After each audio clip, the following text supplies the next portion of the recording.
Stop. I can't take it anymore. Oh, I do the live ones too. Yes, I know. I saw your act in the theater. You're really quite good. Quite a certain harmful habit.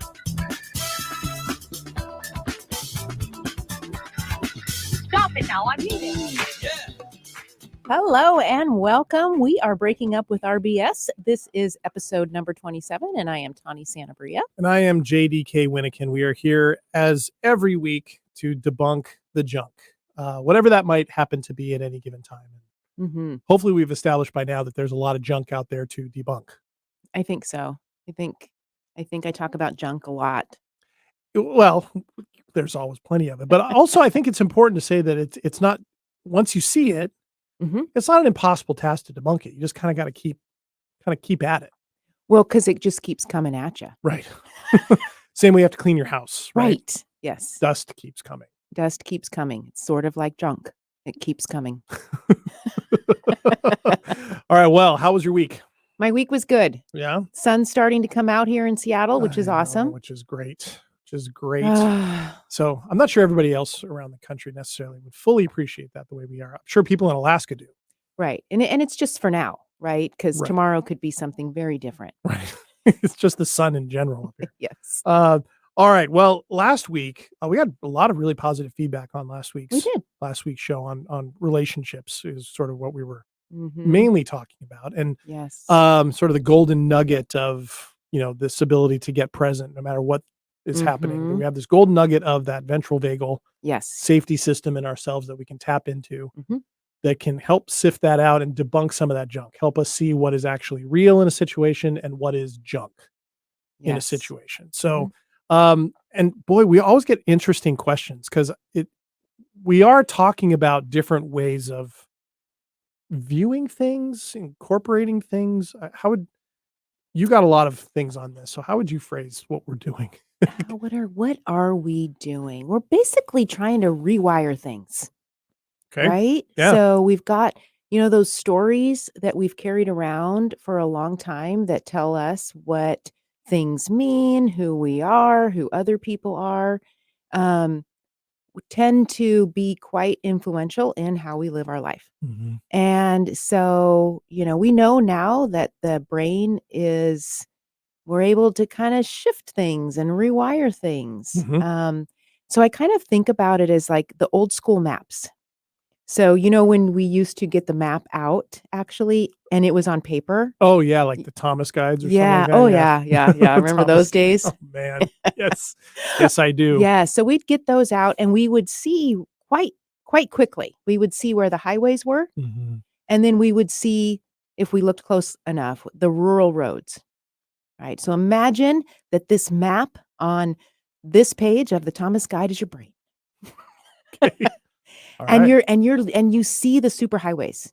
Well, those are the wirings and the firings that you do consistently. Like you've spent a lot of time. There's a lot of cars. There's a lot of movement and energy rolling on that road. Right. Those could be, if you've got a lot of BS stories that you've used them over and over and over again. Yep. You go right to that road, even if it's all jammed up. Right. Totally. It doesn't matter because it's the superhighway. Like lots can be happening there because we've traveled it so many times. Right. As opposed to the rural road. It kind of just like, there's just this little kind of like roundy thing, and then it just stops. Right. And that's because we haven't traveled on it very much. We don't know it as well. Yeah. So when we start to rewire, right, when we start to let go of some of the BS stories. When we start to drive those rural roads. Yeah. We are starting to then fire and wire in different ways for the brain. And those rural roads can now become our superhighways. And maybe a better road to use to get to where we're going. Yeah, who knows? Or just to be on in general. I mean, how much more pleasant is it to be on a rural road, a windy rural road, than to be on the superhighway all jammed up? I mean, just in general, right? Yeah. Yeah. So kind of like that, we can make that rural road into a superhighway so we can choose whichever one we want to be on, which is really cool, instead of being on I-5 all the time, because who wants that? Right. when you know what to expect and you're kind of stuck with it and feel like there's no other way to do this, and getting off and going somewhere else would take too long, or wouldn't have value, right? Yes. And so much of that, I like that analogy, because then to play that out, we stay on those highways because they're tried and tested. We know how long they'll take. Oh, it's going to be a delay, but the unknown sometimes of getting off that path and maybe trying another one, we don't want to do, because we might lose more time. We might get lost. We don't know. We don't what's know. going to happen. Yeah. And we don't like it when we don't know what's going to happen. So we make up things that we think might happen. Or, I mean, would an expectation be a stronger version of that? Like, we can make up versions, but then an expectation would be, this is what will happen, or this is what should happen. Okay. Yeah. Okay. Or if this doesn't happen, then I failed. Oh boy. Right. I mean, like, we could just really. Yeah, I can relate to pretty much every one of those. Get into some deep places here. Have I done that? Check. Have I done that? Check. And haven't we all? Check. We have. Yeah, we all do it. We have. Okay. So, all right. So we all have this ability to take those rural roads. And that is sort of what we're talking about. We're asking people on this show to consider that maybe there are some better routes. Yeah.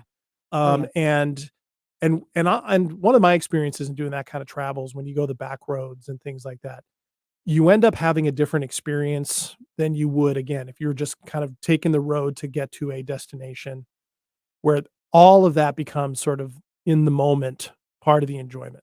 And I've seen some of the best things ever on road trips on back roads, and you're more inclined to like really take in what's around you when you're on a back road than when you are on the freeway. Yeah. Okay. Yeah. And that's the other part too, is just because we're doing something, the back roads can be a little uncomfortable also. Like, sure. Like, how much? Fast. Yeah, I can't drive as fast. I'm a little nauseous because it keeps going windy. And, when am I going to get home? I have no idea. Right. So we're asking people to get uncomfortable. Yeah. Yeah. And yet, not for the sake of being uncomfortable, but for the sake of kind of casting off that everything has to be a certain way or should go a certain way.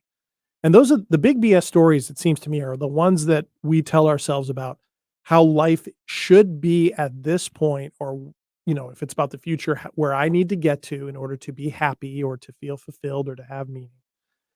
And part of what we're asking people to do is to recognize the now as really what life is, right? Is about right now. And then we have to figure out where things like plans and goals, dreams, which we've talked about in previous episodes recently. So the big hurdles to that are things like expectations. Yeah. Okay. Yeah. So I was just thinking as you were talking, we want people to do it backwards, right? In that if we have our expectations, we're going to talk about expectations. Like, okay, so I put these in place. I feel good about putting these expectations in place, whether I'm really conscious of it or not. I've had this sense of feeling good. This is familiar. And then whatever happens, happens. And then we feel the discomfort. We're asking people and ourselves to have discomfort first and then experience that, that's okay. This is okay. Yeah. Yeah, because one of the things, if we haven't been clear to all of those people out there listening, watching, wherever you are, one of the things that we've noticed is that in the overall pursuit of comfort, regardless of that looks like, or safety from difficult things or whatever, we're kind of disconnecting from our own humanity on an individual level, on a connected level, societal level. And I know you and I both agree that this is a real problem. Yes, a real problem. Right. So this isn't just let's get uncomfortable and do it backwards just for the heck of it. It's because something fundamentally isn't working, and we talked about it a couple of episodes ago about the world we live in now, ironically, has so many points of, in theory, connection through social media, all those types of things, that you'd think we'd be more connected, but we're actually not. We're actually entrenching more in our own, our fight or flight. We're running away from things. We're fighting. We're freezing and ducking. We aren't connecting. So it's kind of a big deal. It is kind of a big deal. And I've heard that before. Like there's so many places to connect. In theory. But what is different about that connection than like real deep connection? Just because I can message somebody on Facebook doesn't mean I'm connected. I just sent them a message. Right. As every comment stream on social media or at the end of an article shows, people aren't really all that interested in connecting most of the time. It's a blood sport oftentimes. Yes. Right? Yes. So not the best of ourselves. Right. And then is it even really connection at that point? Maybe there's a different word to describe it. I don't know. But I think a lot of people assume that that's the case. I mean, we use the words, this is an interconnected society more than ever before. I think that's more and more time goes by, I think that's more and more of a BS story. It is if we choose it, but that's not dependent upon electronic connection or, interconnectedness via media. Yeah, and I wonder if that kind of connection could be considered more surface. Okay, so we've got this surface connection, meaning like we can send a message to somebody or we can wish them a happy birthday on their birthday. We might not have even seen them the last 4 or 5 years. Or 20. I know. So a surface connection. Okay, so, in theory, okay, we're connected because we can send them a message real quick. But I think what we're all missing is deep connection. Yeah. It doesn't allow for that. And so of course, when do we have deep connection? When we're away from those things.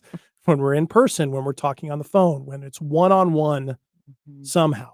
And there's certainly uses. I mean, jumping on, FaceTime or Zoom to talk to somebody can have a connective thing. But all right. So, I mean, I think I know that's one thing we really wanted to stress that this is about asking all of you listening to just take a good look at maybe what you're not even aware you don't see. Yeah. And consider the possibility that there are better ways to do these things, to frame these things, to experience these things. Especially if you, the listener, and us included, want our lives to be different than what it currently is. Yeah. Right? That's what is a signal for maybe there's a different way. Yeah. And that's what we're talking about. And would produce more of what we're looking for and be able to get rid of more of the things we'd like to get rid of. Yeah. That's what I mean by debunk the junk. Exactly. So you mentioned expectations. Yeah. Yeah. What have you been thinking about in regards to expectations? Well, when I thinking in my own life, but then also what other people have brought up, one of the things that people ask us almost in a response to what we just said, it's like, well, okay, if you're going to be present in the moment, can you not have expectations of anything? Expectations for yourself, expectations for your relationships, expectations for your life. Right. Yeah. And sometimes I think it comes from a genuine place, like people genuinely wondering, how do you do that? I also think some people come at it like it's a cop-out. Like, well, how can you have goals then? I mean, it's got to always be thinking forward. So with expectations, for me at least, expectations usually, first of all, they never get met because I've made them up. Right. Most of my things that I want to have expectations about aren't just about things I have control over. That's the problem. Right. Right. They're oftentimes the things we have expectations about require other things to happen that we don't have a control over, including other people. Right. If somebody has the expectation of someday I'm going to have a partner and a family, that requires other things to happen. Particularly, you have to, develop a partnership with somebody, and somebody else has a say in that. It sounds really obvious to say, but it's true. Right.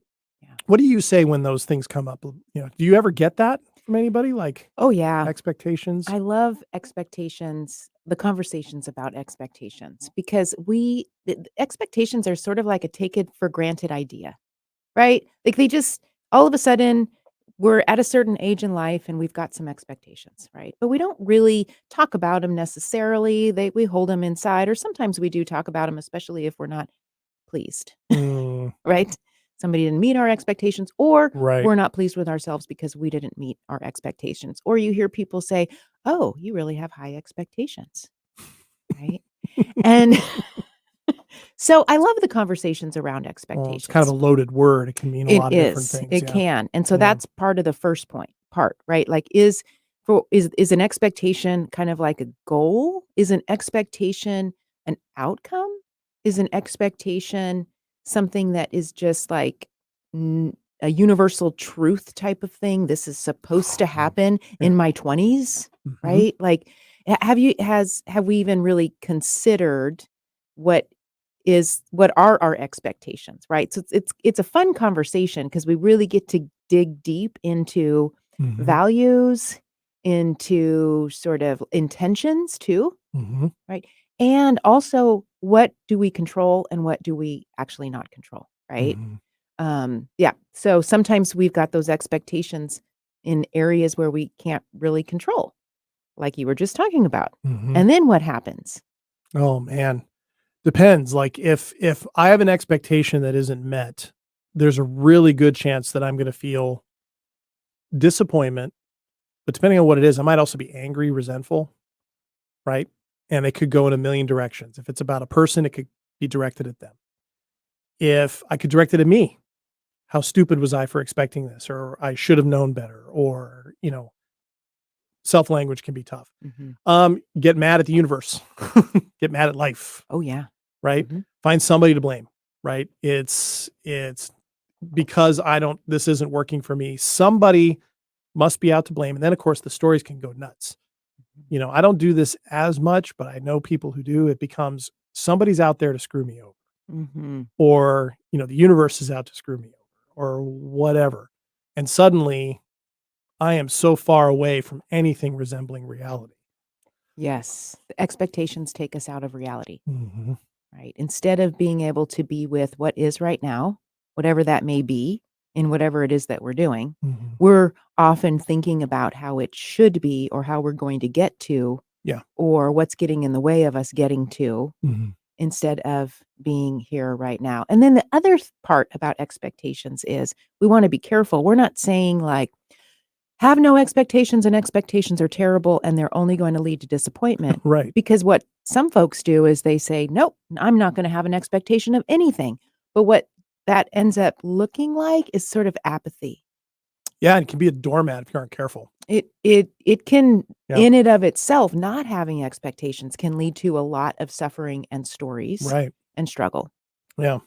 So what if we were someone who really wanted some expectations? Because maybe it's more around having a guide for Okay. ourselves. I don't know. Okay. Maybe we want a map or a guide for ourselves. Thomas guide.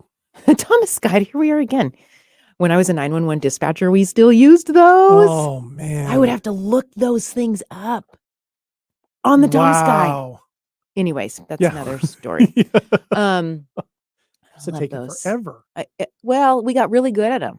You would have to. Yeah. You would Anyways. have to. It was always like an adventure for me and my dad. He'd always make me pull it out from under the seat Oh, underneath me and look yeah. it up, and I have to find the grids and all this kind of stuff. Yes, Yeah. yes. Anyway. Well, I knew those. I knew where things were. I got Yeah. really good at least God, at we that just in that city. we So dated ourselves right yeah, there. yeah. Anyway, It's okay. I'm proud. it's okay. So expectations, right? So maybe those are like I can have an expectation that I'm going to get up at 6 a.m. Right? Like I can set my alarm. I can Mhm. say I expect myself to get up at 6 a.m. And probably if I went to bed at a reasonable hour, I would get enough sleep and I would be able to wake up refreshed at 6 a.m. That's probably a reasonable expectation, Yeah. right? An expectation of getting up at 6 a.m. when I went to bed at 5 a.m. or 4 a.m. Probably not reasonable and not helpful. Correct. Correct. Because you missed something fundamental, right? A good night's sleep. Right. Like, and that would be an important Mhm. part of, Sure. right? So we just don't want these expectations willy-nilly Mhm. of ourselves, or if we're going to have them for other people, they probably want to agree. Yeah. There has to be some kind of communication, maybe. Well, and then also just kind of a measuring of what's possible in a given amount of time, depending on, because it seems to me there's two different kinds. There's the expectations of ourselves, and there's a whole bunch of questions there. And then expectations that are involving anybody else or anything outside of ourselves. I think that whole area is just loaded with minefields because there's very little we can do about anybody else. But it's so like an expectation of use the getting up in the morning, 6 o'clock, that's reasonable. If I'm going to tell myself I'm going to do a chapter of my book every single day and have 7 days means 7 chapters, that's my expectation. I might be setting myself up for some disappointment, some resentment, some negative self-messaging, because that's not realistic. So I guess my point is that with ourselves, setting expectations seemingly is more straightforward. And we also have to be aware of what we're asking of ourselves because we have all these other things we have to do. Because I have a job I have to go to, right? You do. I do. I want to go get exercise. I need to get 7 to 8 hours of sleep a night. I have loved ones to connect with, social life that is an important part of things. So that's part of it, right? Is understanding that our expectations for ourselves, we have more direct control over, but we have to be kind of careful there, don't we? Yes. When you were just talking about that, what came up for me is the difference between expectations and values, right? Okay. So we almost could take out expectations if we wanted and not even have that term, and we could look at values. So if you value your sleep, you're going to get enough sleep. If you value your friends, if you value your family, if you value your book, if you value certain parts of your life and your job, right, then you're going to have some intentions around those. Right. To engage in them, to connect with them. You don't know or can't predict or probably want to expect how your workday is going to go. Yeah. Because you don't have control over a lot of different components. Right. But if you value your work, you probably can feel good and trust yourself that you're going to maneuver in that in a good enough way or better. That makes sense. So what you're valuing is going to help you in that process of meeting whatever expectation you might be giving yourself on a daily basis. Yes. Or you could decide, I'm just going to pay attention to what I value, get rid of expectations. Because if I'm engaging in what I value, I'm more likely to be present moment. It doesn't take me future. I'm not thinking about an outcome. Oh, yeah. I'm just engaging in this moment, in my work, this moment, in my workout, this moment. In my hobby. Yeah. With my friends. Oh. And so then there doesn't need to be any expectations. We almost could just put in goals then. Yeah. Yeah. Yeah. Interesting. Yeah. So the idea of, so then of course the challenge is like, say work is a tough thing. Don't like your job or something, whatever, hypothetical. Sure. That's probably a tougher intention and expectation to set. Yeah, of course. Right? Like there might be some other, there might be a need to check in with your values, right? Around the workplace. Yeah. And what that means for you. That can mean your focus or attention might have to shift. Yeah. Maybe the problem is with what you're expecting from the job, right? Or expecting the job to provide. Exactly. Right? Exactly. That would be one of those examples of maybe you have a super highway look at your job and you don't like, you feel like it's a traffic jam, your job is. But you haven't really taken a look at the side roads, at the rural roads. And that in our jobs, we have a lot of expectations for recognition, promotions, praise, acknowledgement. And when and if that doesn't happen, then that creates some BS stories. Yeah. Because sometimes it happens and sometimes it doesn't happen. And we don't really have much control over that either. And then if we go back to what we value, that's going to help us maneuver through some of those obstacles if you're catching what I'm saying here. Yeah. So those expectations sometimes can make things a little muddy. Right. And I guess part of kind of bringing it back to the front end of the show, when we were asking people to take a look at the uncomfortable, that scenario we had just described, maybe not as happy in your job, being willing to take a look at maybe the problem isn't the job, maybe it's the expectations. Exactly. Maybe it's what the values. Now, I think a good conversation can be had with yourself about, does this job really connect with my values? Are the things that are most important to me value-wise, are they present in this job? Mm-hmm. What would I need to do? Sure. Even if it means finding another job. Sure. Might mean that. But it might mean adjusting my attitude or my approach, or maybe making it clear, if I feel like I can, to my coworkers or to my superiors, that I really value things like praise, or I really value things like feeling included. And I just haven't said it before. And I would just like you to be aware of that. That really helps me. That's the kind of stuff we're talking about, right? Yes. Rather than looking at outward stuff, the job needs to do this better, or these people need to do that better, or I need to be more superhuman. Yep. Maybe take a look at the fundamental BS story in there that we've been telling ourselves. Absolutely. Okay. Absolutely. Because it makes our lives, I don't want to say simpler. It makes our lives easier. It makes, it leaves room for us to feel more peace, contentment, clearer, clearer. Yeah. We've got more energy because we're not wasting it all on trying to be resentful around the lack of praise that we feel like we might want, right? For example, right? And then, of course, after a while, you can start digging under things like, why is it that I need praise? Is there any BS in there? Right. That's what does it mean if I don't get praise? Right. Right. All of those questions. Yeah. It just reminds me of like when I'm dusting, and if it's been a little while, I'm dusting, then suddenly I'm looking in the corners and I'm digging in, like just the very act of clearing out some dust makes me want to find it everywhere. Yes. Right. So you can kind of go deeper and deeper. Okay. Yeah. All right. So we talked about expectations with self there. Boy, we ran out of time already. We already ran out of time. Well, there's more to talk about with this. So we'll just keep going. Okay. We'll just keep talking next time. Because I actually have a thought. You have a thought? For next time. I know a thought. I just have one. One thought. Just one. Excellent. I know. It's again more about when we talk about expectations with other people or the things that are outside just our control. I have a thought I want to run by you next week. Okay. Excellent. So we'll just pick up with that. Yeah. I look forward to it. Okay. Sounds good. Well, I hope you all are looking forward to it too. Thank you for joining us for this episode of Breaking Up with Our BS. If you're listening on Warm 106.9 in Seattle, thanks very much for doing it. If you're listening on your favorite podcast platform, thank you so much for subscribing and leaving comments.